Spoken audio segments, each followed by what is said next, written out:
Anda bersama Brother Fai di channel Malam Mistik, sebuah rancangan audio dan video cerita seram dan mistik.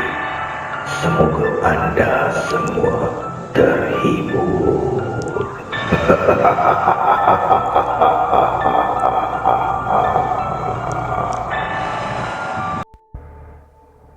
Apa kabar para pendengar Malam Mistik?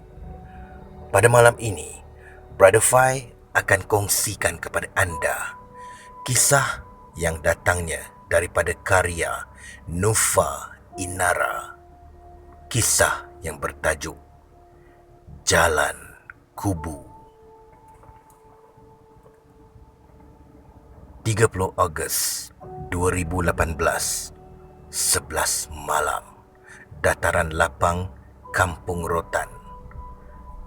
Telinga bingit mendengar deruman enjin dan hon motosikal daripada belia-belia wanis di Kampung Rotan.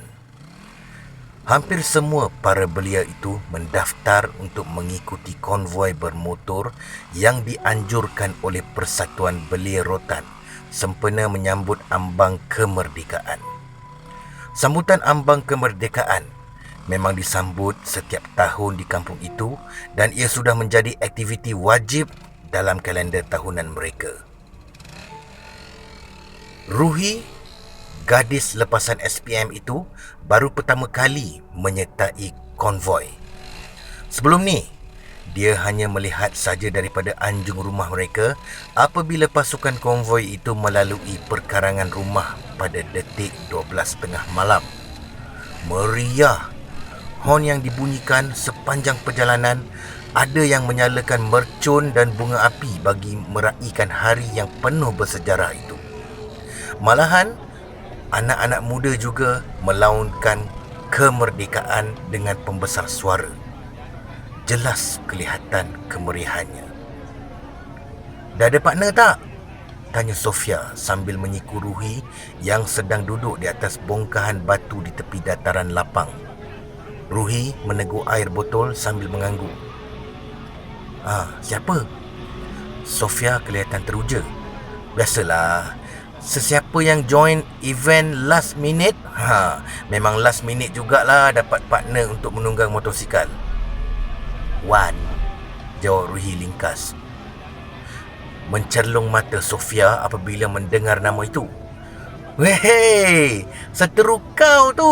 Untunglah. Wan tu tiap tahun ride seorang diri.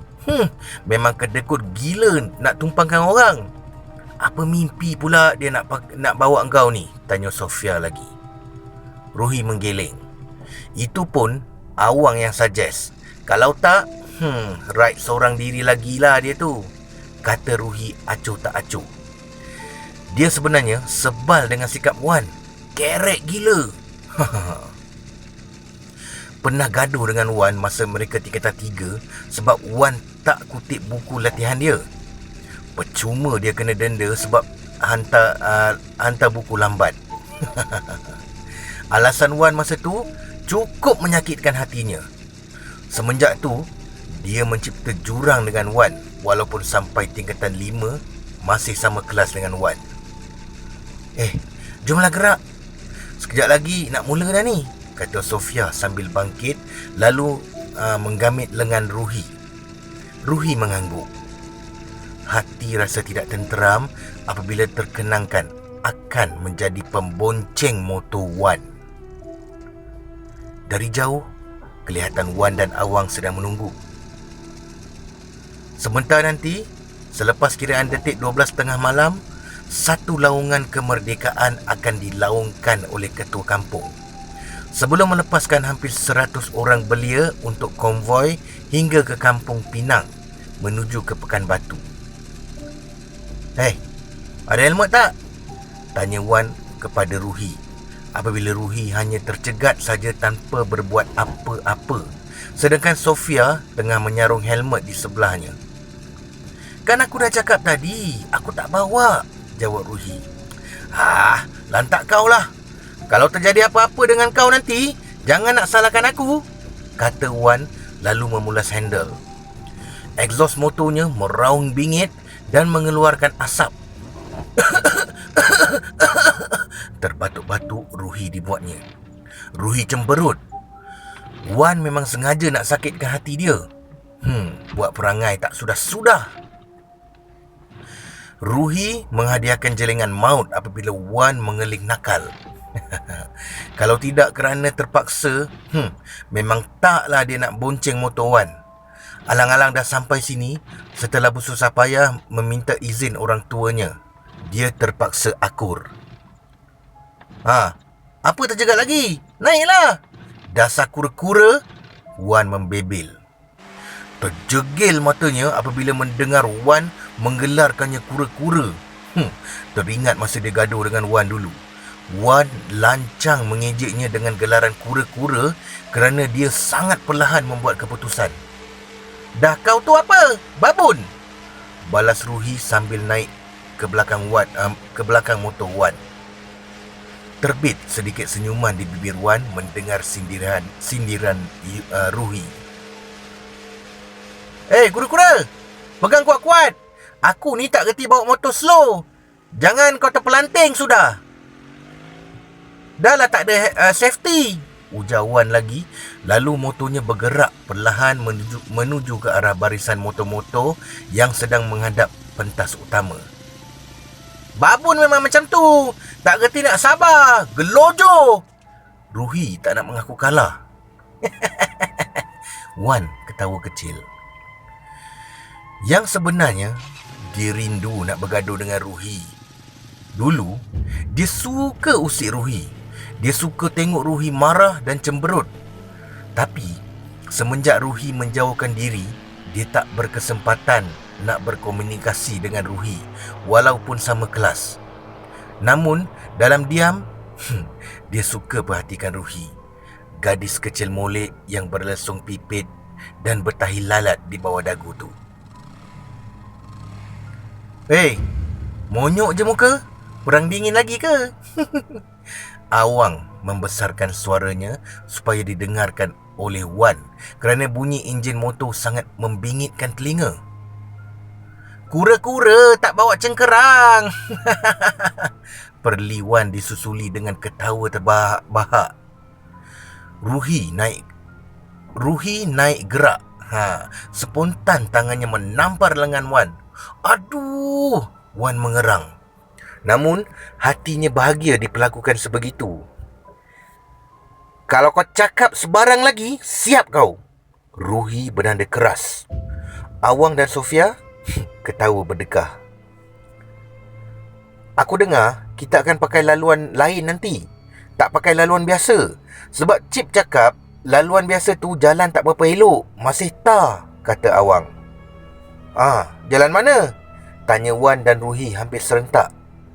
Jalan Kubu Pesisir. Jelas Awang. Hui, jalan Kubu Pesisir tu kecil. Kereta pun tak muat kat situ. Mana ada penduduk nak tengok kita konvoi? Sebab itulah dia orang nak pakai jalan tu. Dia orang ambil shortcut untuk sampai ke Kampung Pinang dan terus ke highway menuju ke Pekan Batu. Kumpul di Pekan Batu untuk makan. Sebelumnya konvoi ikut balik jalan highway, ujar Awang lagi. Biar betul. Kenapa aku tak tahu pun? Membulat mata Wan dibuatnya. Kau tak ikut taklimat petang tadi, mana kau nak tahu apa-apa? Kata Awang. Jap. Kau pun tak ikut kan? Bukan petang tadi kita main futsal sama-sama ke? Awang tersengih. Aku tahu dari member je. Wan berang lalu menyepak kaki Awang. Mujur tidak tumbang motor Awang dibuatnya. Sofia yang berpaut di bahu Wan sudah cuak. Aktiviti utama berlangsung.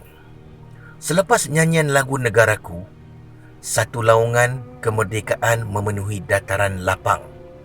Bunyi bunga api dan mercun mula membingitkan suasana. Usai saja ketua kampung mengangkat bendera lalu melepaskan penunggang-penunggang motosikal itu untuk konvoi. Motor berasak-asak dengan deruan enjin yang bingit. Hon motor bertali arus memekakkan telinga.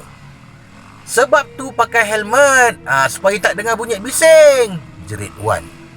Sayup-sayup saja kedengaran suara Wan melalui cuping telinga Ruhi.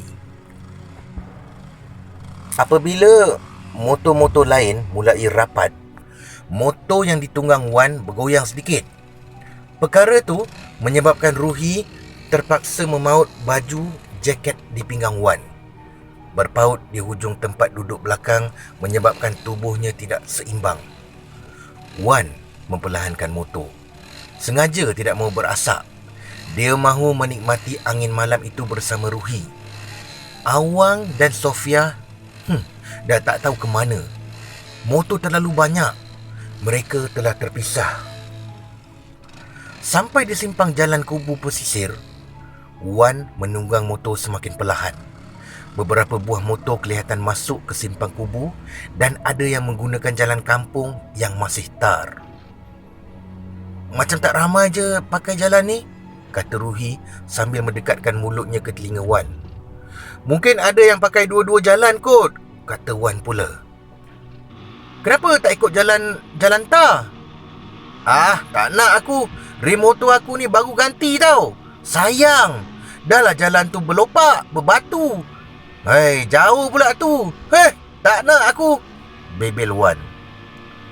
Ruhi terdiam, mula memerhatikan kawasan sekelilingnya dengan pandangan yang kurang nyaman. Suasana terlalu sunyi. Tadi ada lalu 2-3 buah motor. Sekarang kelihatan hanya mereka berdua saja yang melalui jalan yang gelap gelita itu. Ruhi mulai rasa seram sejuk. Angin malam mula menggigit. Walaupun dia sedang berjaket dan bertudung. Bukan dia tidak tahu, jalan kubu tu penuh dengan cerita misteri. Dikatakan bekas tapak kubu tentera Jepun dahulu. Kedengaran bunyi dentuman yang kuat dari belakang. Lantas Ruhi memusingkan kepalanya. Tidak ada apa-apa. Sekeliling kelihatan gelap dan sepi. Wan, kau ada dengar tak? Ruhi mencuit bahu Wan. Dengar apa? Bunyi macam bom. Kuat weh, kata Ruhi mulai cuak. Tak dengar pun. Perasaan kau je tu. Cuba bawa baca surah ke daripada kau duduk je kat belakang tu, kata Wan lagi. Yang sebenarnya hatinya sudah mulai kecut. Bunyi macam bom yang Ruhi bilang tu dia tak dengar. Tapi sebentar tadi dia melihat seperti sesuatu melimpas jalan laju. Cepat sikit boleh tak? Aku rasa tak sedap hatilah, kata Ruhi. Genggamannya semakin kuat di jaket Wan. Aku lajulah ni. Kau ni penakut betul lah, sempat dia mengusik. Walaupun dia dah rasa gigil jari, dia memulas handle. Tapi kelajuan kelihatan macam sama saja. Diam-diam Wan telan air liu. Sudah. Kena kacau ni, bisik hatinya. Tidak lama, Wan menekan brek dengan mengejut. Terbeliak matanya apabila melihat sesosok tubuh dalam gelap disuluhi hujung cahaya lampu motornya berdiri tegap. Wan, Ruhi menutup mulutnya. Badannya menggigil. Dia juga nampak sosok tubuh seorang lelaki di hadapannya. Hantu Jepun ke? Bisik Wan dengan terketar-ketar. Ruhi menyembang kepalanya di belakang Wan. Wan, aku takut Wan. Aku takut. Takut yang amat sehingga dia rasa nak jerit kuat-kuat. Ruhi, nak lalu je ke? Wan sempat minta pendapat. Lututnya sedang gigil teruk. Apa yang dia tahu kalau hantu Jepun ni agak garang sikit. Ruhi sudah teresak-esak di belakangnya. Rasa nak peluk Wan dengan erat sebab terlalu takut. Namun, dia masih waras. Dia hanya mampu memaut kuat pinggang Wan sambil membaca ayat kursi walaupun bacaannya berterabur. Wan perasan sesuatu. Sosok itu tidak memiliki kepala. Seketika, telinga mereka menangkap pula bunyi hentakan kasut but yang kuat di atas jalan raya. Bunyi itu datangnya dari belakang. Ruhi berpaling laju dan kali ini ketakutannya tidak dapat dibendung. Pantas dia memeluk belakang Wan dan menggesa Wan untuk bergerak. Mencanak naik roma Ruhi apabila mendapati sepasukan tentera yang tidak berkepala sedang berkawat kaki, sedang menghampiri mereka. Cepatlah! Jerit Ruhi panik. Wan mulai cuak. Dia mula memulas handle dengan kuat dan menekan gear. Motornya laju menyusuri jalan dan merempuh sosok tubuh seseorang yang berpakaian tentera yang tidak berkepala itu. A'udzubillahi minasyaitonirrajim! Laung Wan kuat. Diulang berulang kali. Hanya ayat itu mampu terpacul di mulutnya seketika ini. Di sepanjang jalan, kelihatan mayat bergelimpangan dengan ketiadaan kepala. Bunyi dentuman dan raungan yang entah dari mana mula membingitkan telinga. Seperti mereka sedang berada di tempat orang yang sedang berperang. Wan tidak peduli. Dia menunggang motornya dengan laju walaupun tangannya menggigil teruk. Dia melihat dengan jelas seekor hantu Jepun sedang mengejarnya sambil menjinjing kepala sendiri.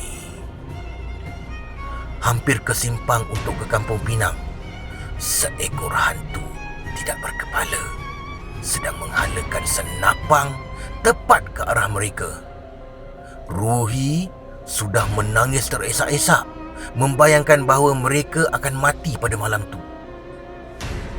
Dia ada dengar cerita, kalau hantu Jepun pegang senapang, itu adalah hantu yang paling kejam. Boleh mati dibuatnya. Ruhi, pegang kuat-kuat. Celaka syaitan ni. Wan mulai naik berang.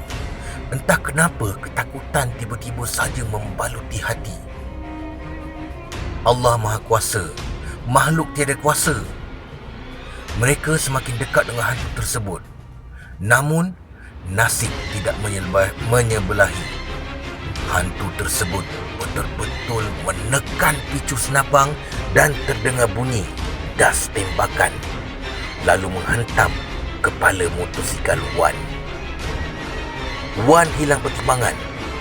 Motor yang ditunggang mula rebah dan terseret di atas jalan raya.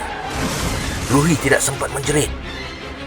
Perkara berlaku terlalu pantas. Dia hanya sempat berpaut di tubuh Wan sebelum jasad mereka berdua terhumban dan terkena penghadang jalan. Motosikal Wan pula sudah remuk terseret dan melanggar pokok. Pandangan Ruhi kabur. Kepalanya mula terasa sakit. Darah mulai membasahi tudung. Tangannya seperti tidak dapat digerakkan. Dia hanya melihat Wan di sebelahnya menanggalkan topi keledar dan merangkak mendekati Ruhi. Kepala Ruhi dibelai sebelum dia juga rebah ke bumi. Wan terlentang sambil memegang jemari Ruhi yang dingin dan kaku.